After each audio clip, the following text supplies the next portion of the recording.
Selamat pagi Bapak Ibu.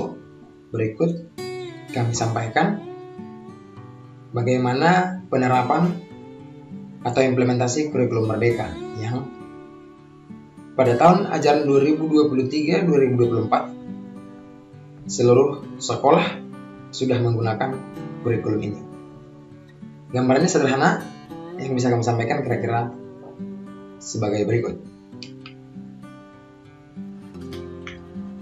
Ini perkenalan diri Bapak Ibu. Nah ini, apa itu sebenarnya kurikulum Merdeka? Kurikulum Merdeka itu adalah kurikulum dengan pembelajaran intrakurikuler yang beragam, di mana konten akan lebih optimal agar peserta didik memiliki cukup waktu untuk mendalami konsep dan menguatkan kompetensi. Jadi pembelajaran intrakurikuler itu Bapak Ibu, pembelajaran yang kita lakukan yang ada di dalam ruangan kelas sebagaimana biasanya. Namun kita lakukan dengan cara-cara yang beragam untuk meningkatkan kompetensi, meningkatkan kemampuan murid untuk lebih paham tentang apa yang kita sampaikan tersebut. Dengan bahasa sederhana, kurikulum Merdeka itulah kurikulum yang mengacu pada pendekatan bakat dan minat, dengan kebebasan yang diberikan kepada guru untuk mengajar sesuai dengan kebutuhan dan karakteristik siswa atau murid. Di sini artinya Bapak Ibu, sebelum kita melakukan pembelajaran, kita tentu harus tahu dulu murid itu masing-masing bakat dan minatnya itu apa, dan kebutuhan belajar mereka itu apa. Maka perlu kita lakukan terlebih dahulu asesmen diagnostik, ya. Ada kognitif dan ada yang non kognitif. Mungkin dalam waktu berikutnya yang bisa jelaskan kembali tentang hal tersebut. Kemudian apa saja perbedaan kurikulum Merdeka dengan kurikulum 2013? Kurikulum 2013 yang pertama, tujuan pembelajaran ditentukan per tahun atau per materi. Jadi dia sudah disatukan untuk 1 tahun. Sedangkan pada kurikulum Merdeka itu per fase. Misalnya kalau di SD fase A, fase B, fase C itu 2 tahun. Kelas 1 dan kelas 2 itu fase A, kelas 3, 4 itu fase B, kelas 5, 6 itu fase C. Dan di SMP itu 3 tahun. Hanya fase D. Nah,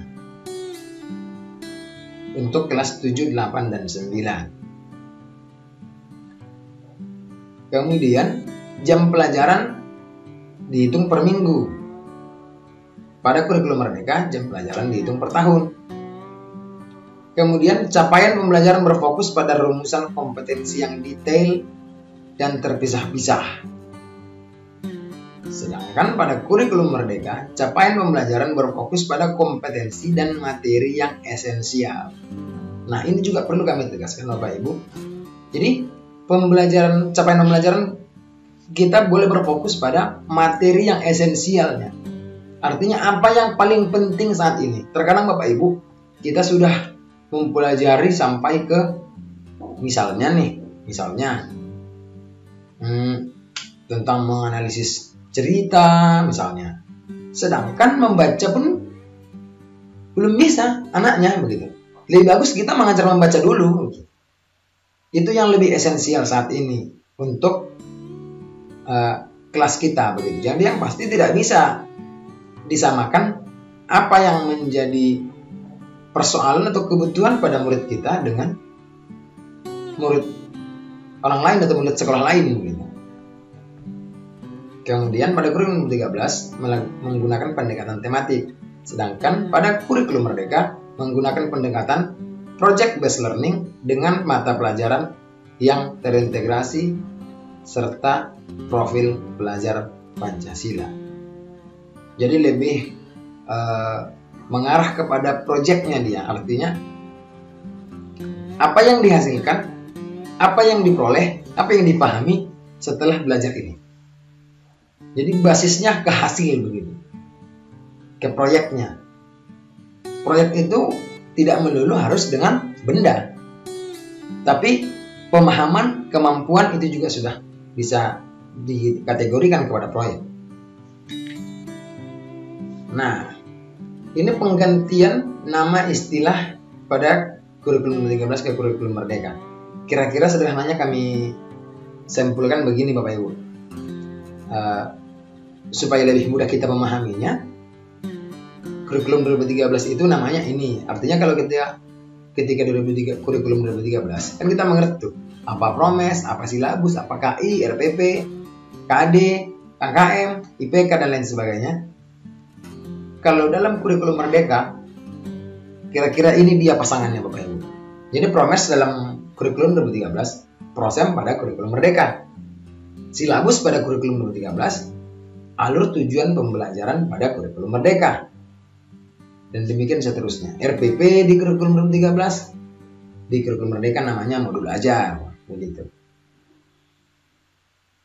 Jadi ini dia supaya mudah kita mengerti. Oh, ini ternyata maksudnya ini begitu. Terkadang kita tidak mengerti karena kata-katanya, padahal pada kurikulum 2013 kita sudah melaksanakan itu, sudah mengerti itu begitu. Hanya mungkin ada beberapa perubahan saja dalam kurikulum merdeka. Kemudian identifikasi kesenjangan kurikulum. Ini ada beberapa. Pada kompetensi lulusannya berbeda, materi pembelajarannya juga berbeda. Tadi sudah sampaikan, fokus pada materi yang esensial, relevan dengan kompetensi yang dibutuhkan saat ini. Itu untuk kurikulum merdeka. Kemudian untuk pendidik dan tenaga kependidikannya memenuhi kompetensi profesi saja. Sedangkan pada kurikulum merdeka memenuhi kompetensi profesi, pedagogi, sosial, dan personal.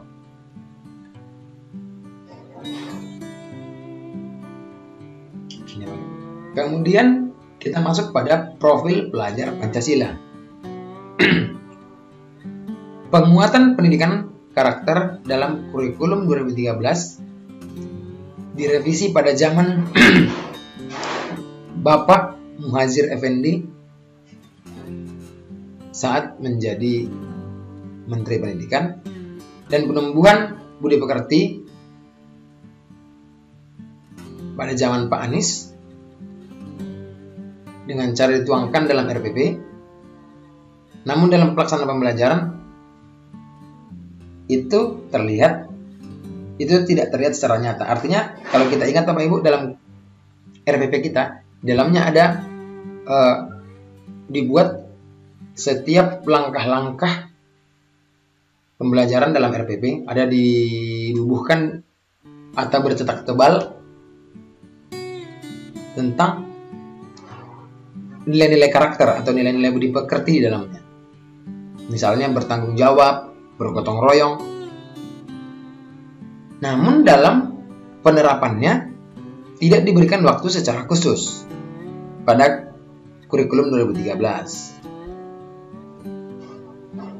Lalu pada kurikulum merdeka itu diberikan waktu khusus. Ini dia 6 karakter profil pelajar Pancasila. Yang pertama, beriman dan bertakwa terhadap Tuhan Yang Maha Esa dan berakhlak mulia.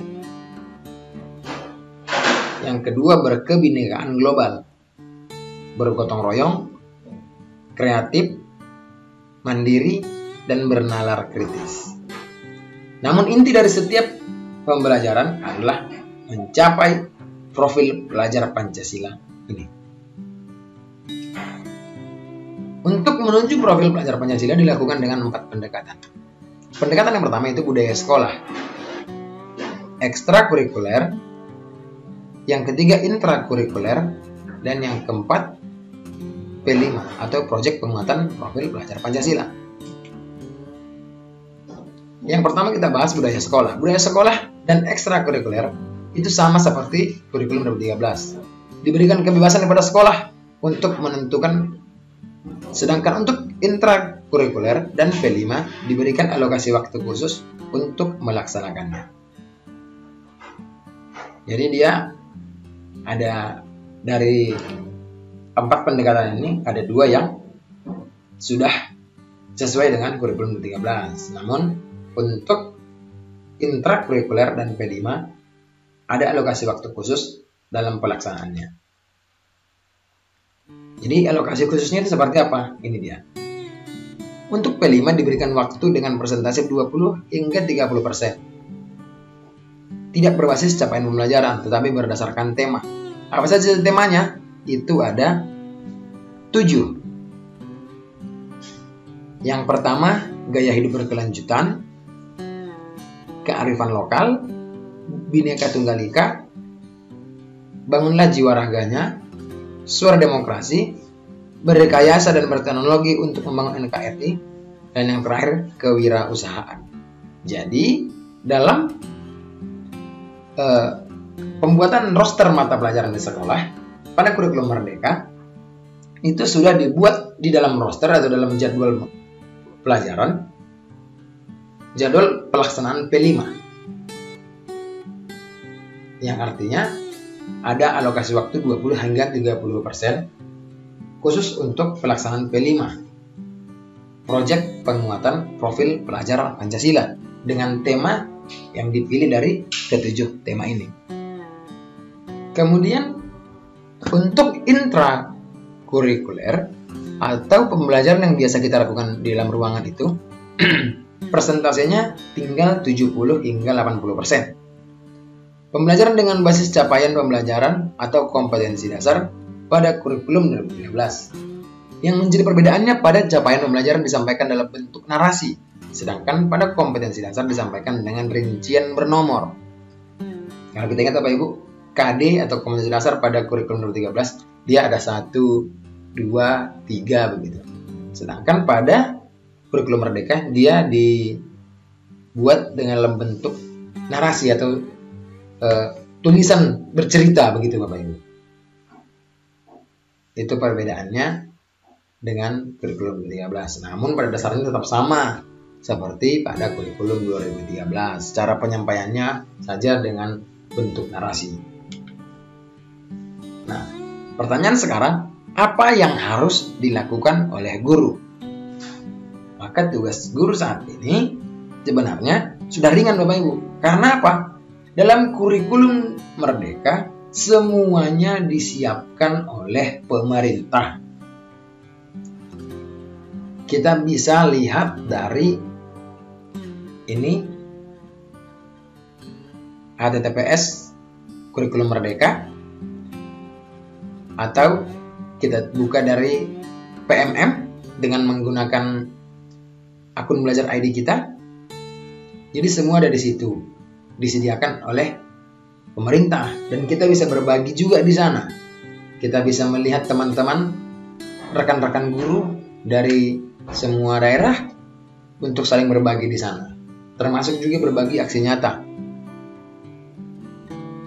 berbagi aksi positif yang sudah dilakukan masing-masing rekan sejawat kita. Nanti linknya saya buat di deskripsi Bapak Ibu ya. Ini juga merumuskan tujuan pembelajaran dan membuat alur tujuan pembelajaran itu sudah ada disediakan oleh pemerintah. Jadi kita boleh menggunakannya langsung atau kita menyesuaikan pada konsep atau pada kondisi sekolah kita. Kemudian karakteristik atau ciri kurikulum Merdeka. Yang pertama, pembelajaran berbasis proyek. Yang kedua, penguatan karakter melalui profil pelajar Pancasila. Yang ketiga, fokus pada materi yang esensialnya saja. Yang keempat, guru diberi fleksibilitas untuk melakukan pembelajaran berdiferensiasi. Pembelajaran berdiferensiasi itu pembelajaran dengan memberikan kebebasan kepada guru untuk membuat metode atau teknik yang dapat memenuhi kebutuhan belajar murid di kelasnya. Tapi dengan syarat harus common sense atau masuk akal. Begitu Bapak Ibu. Keputusan-keputusan yang diambil oleh guru tersebut harus keputusan yang masuk akal. Kemudian yang terakhir, tersedia perangkat ajar yang beragam.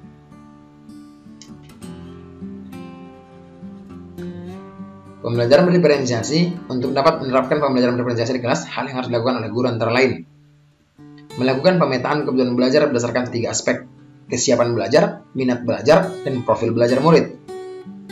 Bisa dilakukan melalui wawancara, observasi, atau survei menggunakan angket.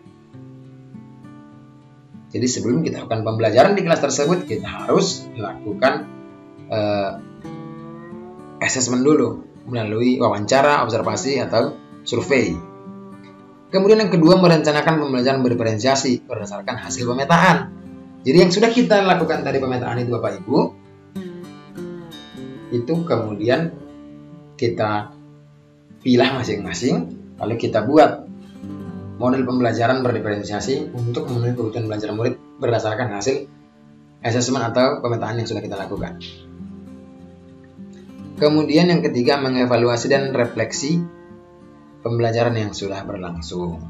Ya, ini tentu kalau berefleksi ini wajib Bapak Ibu bagi kita seorang guru.